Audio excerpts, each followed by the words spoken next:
Welcome back to my channel. और आज हम एक काफ़ी इंटरेस्टिंग क्वेश्चन करने वाले हैं, लार्जेस्ट सब एरे विद ज़ीरो सम। ये बहुत बहुत बहुत ज़्यादा इंटरेस्टिंग क्वेश्चन है और ये एक कंसेप्चुअल क्वेश्चन है। तो इसमें हम एक पैटर्न सीखेंगे और वो पैटर्न मतलब प्रीफिक्स सम सीखेंगे, एरे में कैसे यूज़ करते हैं। प्रीफिक्स सम कितना यूज़ होता है, मतलब ये एक ऐसा पैटर्न है जो बिल्कुल अगर आप एरे कर रहे हो 2 पॉइंटर 3 पॉइंटर, प्रीफिक्स सम, सॉर्ट कर देना, ये सारी चीज़, स्लाइडिंग विंडो, ये सारी चीज़ें हमेशा आपको स्ट्राइक करनी चाहिए जैसे ही आप क्वेश्चन देखते हो।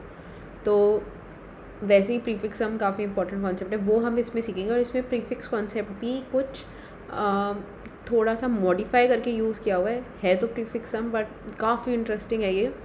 ठीक है, इसका पैटर्न अगर हम याद रखते हैं, थोड़ा सा हम उसको यूज़ करते हैं फ्यूचर में, ये काफ़ी क्वेश्चन सॉल्व होने वाले हैं इस पैटर्न से।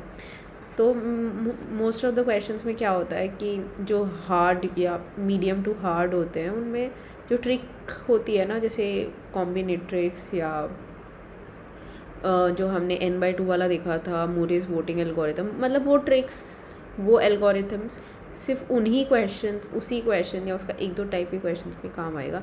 बट ये जो कॉन्सेप्ट है प्रीफिक्स सम या 2 पॉइंटर का जो कॉन्सेप्ट है या 3 पॉइंटर का जो कॉन्सेप्ट है, वो बहुत क्वेश्चंस में काम आने वाला है। और सॉर्टिंग तो आप ये मान लो 50% क्वेश्चन सॉर्टिंग से ही होते हैं एरे के। सॉर्टिंग लगा के 2 पॉइंटर लगाते हैं, सिर्फ सॉर्ट करके आप वो आप डिसाइड कर लो क्वेश्चन देख के क्या करना है। ठीक है, जैसे 2 सम था वो प्योरली हैश मैप से हमने किया था, वो 2 पॉइंटर से भी किया था हमने, वो सॉर्टिंग टेक्निक से किया था। 3 सम 2 सम से किया था तो वो भी सॉर्टिंग टेक्निक से किया था। बस ट्रिक क्या थी, हम सेट में स्टोर कर रहे थे ताकि डुप्लीकेट्स ना आए। तो एक बार देख लेते हैं रिवीजन थोड़ी सी। कडांस एल्गोरिथम क्या था, जिसके अंदर हमें मैक्सिमम सब एरे सम निकालना था। तो कडांस एल्गोरिथम था। उसके बाद sort N array of 0, 1s and 2s, ये हमने डच नेशनल फ्लैग से किया था। तो हमें पता चल गया था कि 0 to low to mid -1 zeros होंगे, mid -1 to high -1, mid to high -1 1s होंगे, और high +1 to mid +1 to high हमारे 2s होंगे। और हमने मिड के ऊपर डिसीजन लिया था, उसको लो हाई की तरफ हम भेज रहे थे और मिड के ऊपर हमने डिसीजन लिया था। स्टॉक बाय एंड सेल, ये भी एक अच्छा क्वेश्चन था। स्टॉक बाय एंड सेल के अंदर 2 पॉइंटर लगाना था। रोटेट मैट्रिक्स, ये तो नॉर्मल क्वेश्चन था, ट्रांसपोज करना था। उसके बाद हमें हर रो रिवर्स करनी थी या कॉलम, डिपेंडिंग अपॉन कौन सा ट्रांसपोज किया, एंटी डायगोनल से या मेन डायगोनल से। मर्ज ओवरलैपिंग सम इंटरवल्स, ये काफ़ी नॉर्मल क्वेश्चन था, बट ये काफ़ी कॉमनली आस्क्ड क्वेश्चन है, पता नहीं क्यों। इसमें तो हमें बस वेक्टर बनाना था और वेक्टर की सॉर्टिंग करनी थी। तो मैं बता रही हूँ 50% क्वेश्चन वेक्टर सॉर्टिंग से ही होते हैं। इसके अंदर मैं वेक्टर बनाना था, वेक्टर की सॉर्टिंग करनी थी और उससे बहुत ईजिली हो जाएगा, सिर्फ मर्ज करने हैं प्रीवियस वाले को चेक करके। Merge two sorted arrays without extra space, yes, ये एक अच्छा क्वेश्चन था जिसमें हमें मर्ज करना था विदाउट एक्स्ट्रा स्पेस। तो इसके अंदर हमने क्या किया था, हाँ, ये एक अच्छा क्वेश्चन था क्योंकि इसके पीछे ज़ीरोज़ डले हुए थे। हमने बैकवर्ड पॉपुलेट कर दिया था, याद है, क्योंकि हमें फॉरवर्ड पॉपुलेट ना करना पड़े, बैकवर्ड पॉपुलेट कर दिया था। उसके बाद बाकी वालों को कॉपी कर दिया था। Yes, this was a good question. Then find the duplicates, wow, ये तो मूरेस एल्गोरिथम है ही, ये तो मूरेस एल्गोरिथम है। रिपीट एंड मिसिंग नंबर, ये भी मूरेस एल्गोरिथम ही है। Find the duplicate in an array of n+1 integer, नहीं, ये मूरेस एल्गोरिथम नहीं है। Find the duplicate in an array of n+1 integers, ये लिंक लिस्ट का क्वेश्चन था जिसमें हमें फ्लॉइड साइकिल डिटेक्शन लगाना था और टॉर्टोइज एंड हेयर मेथड से लगाना था, और उसके अंदर हमें स्टार्टिंग पॉइंट लेके आना था। हाँ, ये लिंक लिस्ट का क्वेश्चन था। ठीक है, अगर आपने देखा होगा। ये तो रिपीट एंड मिसिंग नंबर है, और ये रिपीट एंड मिसिंग नंबर तो नॉर्मल था। इसके अंदर हमें टोटल सम ऑफ स्क्वायर लेना था और नॉर्मल सम लेना था, सब्ट्रैक्ट करके इक्वेशन बननी थी, वो सॉल्व होना था। ये जो मैक्सिमम सब एरे है, मतलब कडांस एल्गोरिथम, इसके अंदर ट्रिक क्या थी कि हमें कब से न्यू स्टार्ट करना है, जैसे ही हमारा सम <0 हो जाता है, हमें करंट को 0 करके दोबारा ट्रैवर्सल स्टार्ट करते हैं, O ऑफ n में कर देता है। ये काफ़ी अच्छा एल्गोरिथम है कि हम पूरे एरे पे ट्रैवर्स किया, मैक्सिमम सम को पॉपुलेट करवाते रहे। करंट जैसे ही <0 हो गया तो 0 से स्टार्ट कर देना, क्योंकि वो तो किसी एरे किसी काम का है ही नहीं ना, वो तो नेगेटिव हो गया है। ओके, कुछ भी पॉजिटिव होगा तो वो हम उसको इंक्लूड कर लेंगे।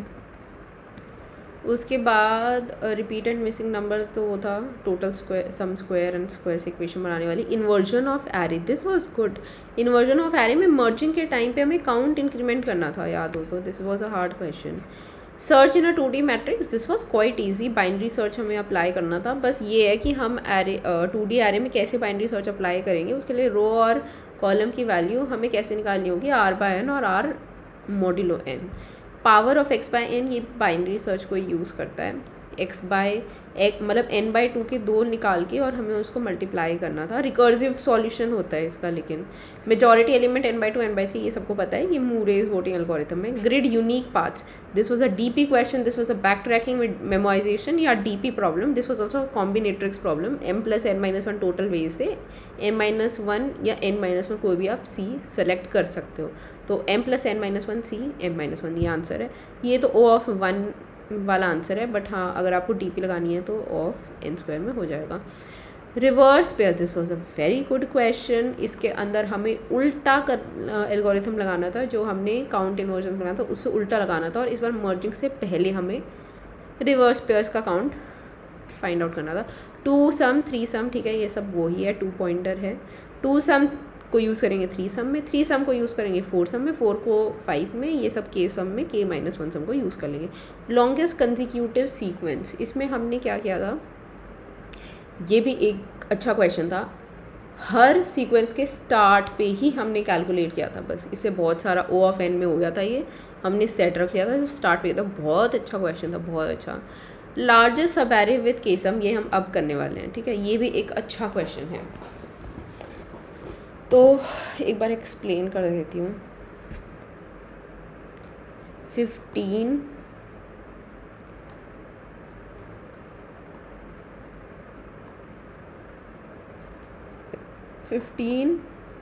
-2 2 8 1 7 10 23 हमें निकालना है मैक्सिमम सब एरे की length with sum 0। Maximum sub array length with sum equal to 0। कैसे निकालेंगे?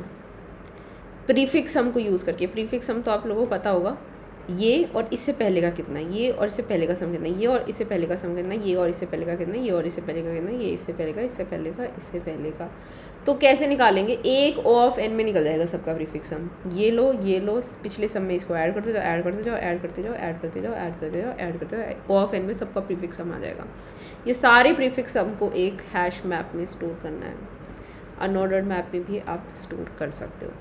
स्टोर करने के बाद आपको ये चेक करना है, सपोज़ यहाँ पे आंसर आता है 5 प्रीफिक्स सम, और अगर आप पीछे भी कहीं भी प्रीफिक्स सम 5 आ चुका है, अगर नहीं आया है तो कोई प्रॉब्लम नहीं, उसको पुश कर दो इंडेक्स के ऊपर। अगर पीछे कहीं भी प्रीफिक्स सम 5 आ चुका है, सपोज़ यहाँ आ गया बाई चांस, ठीक है, 1 पे, इसका मतलब कि बीच का 0, ठीक है। अगर कहीं भी 2 वैल्यूज़ पे सम सेम हो जाता है ना, तो इसका क्या मतलब है कि बीच का 0 है। ऑब्वियसली बीच का हमेशा 0 ही होगा। तो अब एक बार दिखा देते हैं। अनऑर्डर्ड मैप लेंगे और इसमें क्या कुछ करेंगे, प्रीफिक्स सम और इंडेक्स एरे का। तो MP ले लेते हैं, और MP में आप ये बताओ कि प्रीफिक्स सम अगर 0 है तो इंडेक्स क्या होगा, -1। -1 इंडेक्स पे, मतलब एरे जब स्टार्ट नहीं हुआ है तो प्रीफिक्स सम 0 ही क्यों यूज़ हो रहा है, क्योंकि हमें 2 वैल्यूज़ के बीच में सम 0 निकालना है ना। सपोज़ यही पूरा 0 हो गया तो पिछली तो कोई वैल्यू नहीं है, इसलिए -1 पे हमें 0 डालना पड़ेगा, नहीं तो इसकी अलग से हैंडलिंग भी कर सकते हैं, ठीक है। अब एक बार स्टार्ट करते हैं। अब प्रीफिक्स सम तो डाल देते हैं, ठीक है। पहले सारा प्रीफिक्स सम पॉपुलेट करवा देते हैं, या एक साथ ही कर लेंगे एक में, ठीक है, एक लूप में। तो ये देखो, ऐसे हम एरे को ट्रैवर्स करेंगे, इंडेक्स वाला करेंगे इस पर ट्रैवर्सल, क्योंकि हमें लेंथ चाहिए ना, तो इंडेक्स को सब्ट्रैक्ट करना पड़ेगा। तो अब क्या करेंगे, प्रीफिक्स सम के लिए एक ले लेते हैं इंट प्री, ठीक है, 0 है, और एक मैक्स लेंथ के लिए ले लेते हैं, और मैक्स लेंथ इनिशियली क्या होगी 0, क्योंकि सब एरे नेगेटिव तो हो ही नहीं सकता लेंथ। तो प्रीफिक्स सम में ऐड कर देंगे एरे ऑफ आई को, और अगर मैप डॉट काउंट प्रीफिक्स 0 से बड़ा है, इसका मतलब तो मिल गया हमें, तो करंट लेंथ क्या हो जाएगी, आई बड़ा है ना क्योंकि हम फॉरवर्ड चल रहे हैं, और M P of count pre, ये दोनों इंडेक्स के बीच में लेंथ आ जाएगी। प्री क्या है हमारा अभी तक का प्रीफिक्स सम, और ये प्रीफिक्स सम ऑलरेडी प्रेजेंट था एरे में, तो हम क्या करेंगे मैक्स लेंथ को अपडेट कर देंगे।